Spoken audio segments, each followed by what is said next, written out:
In this video, I'm going to show you how to add interactivity to your graphics. And there are several ways you can do this, primarily through keystrokes, through keys, and through the mouse. So we're going to start with keys because that's pretty easy. So up here I have I've drawn a window and I've drawn a circle on the window, and that's what we're going to move around. It's going to be very simple. And then here I have a loop, which is where I do all the interactive movements. So you can see right here I've set a variable, and then this is the function you use to figure out which key is pressed, and then that will save the key that's pressed to your variable. So I've got key equals get key pressed, and then down here I say, if the key is the right key, then move the circle to the right. If it's the left key, then move the circle to the left. If it's the up key, move it up. If it's the down key, move it down. So those are the arrow keys, and that's what they're called. And most of the letter keys are lowercase, A, B, C, etc. And then the space bar is also lowercase, so keep that in mind. So I'm going to run this so you can see what it looks like. So there's my pink circle, and it's now waiting for me to press a key before it does anything. And this is in a while true loop, which is an infinite loop, so it'll go on forever, so it'll always wait for my keystroke. So I'm pressing the right key, it goes to the right, left key goes to the left, and you can hold it down and make it go, around, up and down. So that is how that works.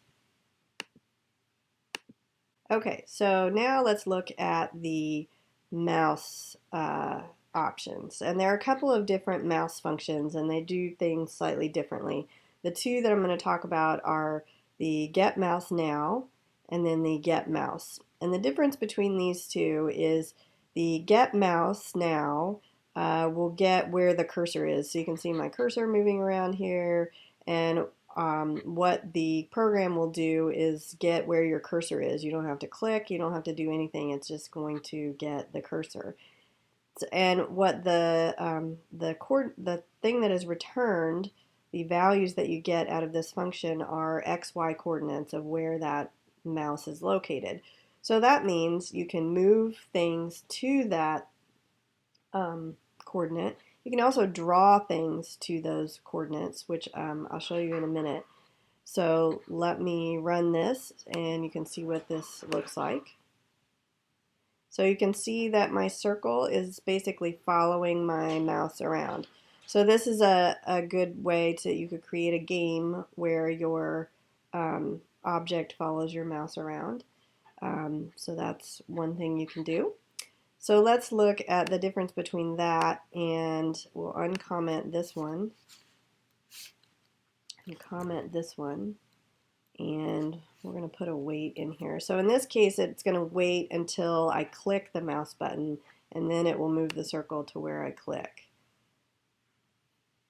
So here's my pink circle again, and it's going to wait. See, it's not doing anything. It's not following my mouse around. It's waiting for me to click. So I'm going to click, and it's going to wait just a quarter of a second before it moves, just so it's not totally instantaneous. But you can see that I'm clicking in different locations, and the ball shows up in that location.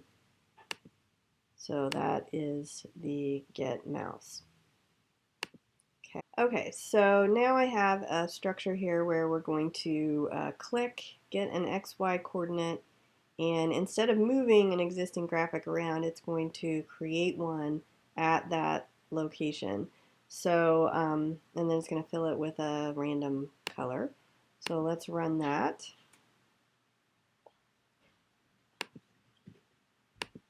And you can see that I'm creating a lot of different circles of different colors in different locations. So that's that. So if we use the Get Mouse Now to draw our circles, that gives us a completely different effect. So you can see I'm still drawing circles, but it's drawing them much more quickly, and it's drawing them just as soon as the mouse is in a different location. So that gives you a weird, interesting, artistic looking thing. Another thing you could do with that is instead of, we could actually make our radius a random option. So if we do that, say 10 to 60, and then see what that looks like. So now we've got lots of circles, different colors, different sizes, and that looks quite fun. So creates interactive art. One last cool option here, and these are functions that you can define, and these are a little more complex, so you may or may not be using them in this initial project, but you might want to use them in your game project, so I'm going to introduce them. So I have a function here that just simply draws some text on the screen. It says hello everyone. But it doesn't draw it until a button is pressed. And so I have a button drawn down here, and the button just says press me, sort of like we're in Alice in Wonderland. Draws it on the screen. And then what I've done here is I've connected the button to the function. And the way you do that is you say button.connect, and then you say click, which means when you click the button, and then you put the function name after that. And that means that when you click the button, it will run that function. I have another function down here that does something similar, that when a certain key is pressed, when any key is pressed actually, some text will be drawn on the screen.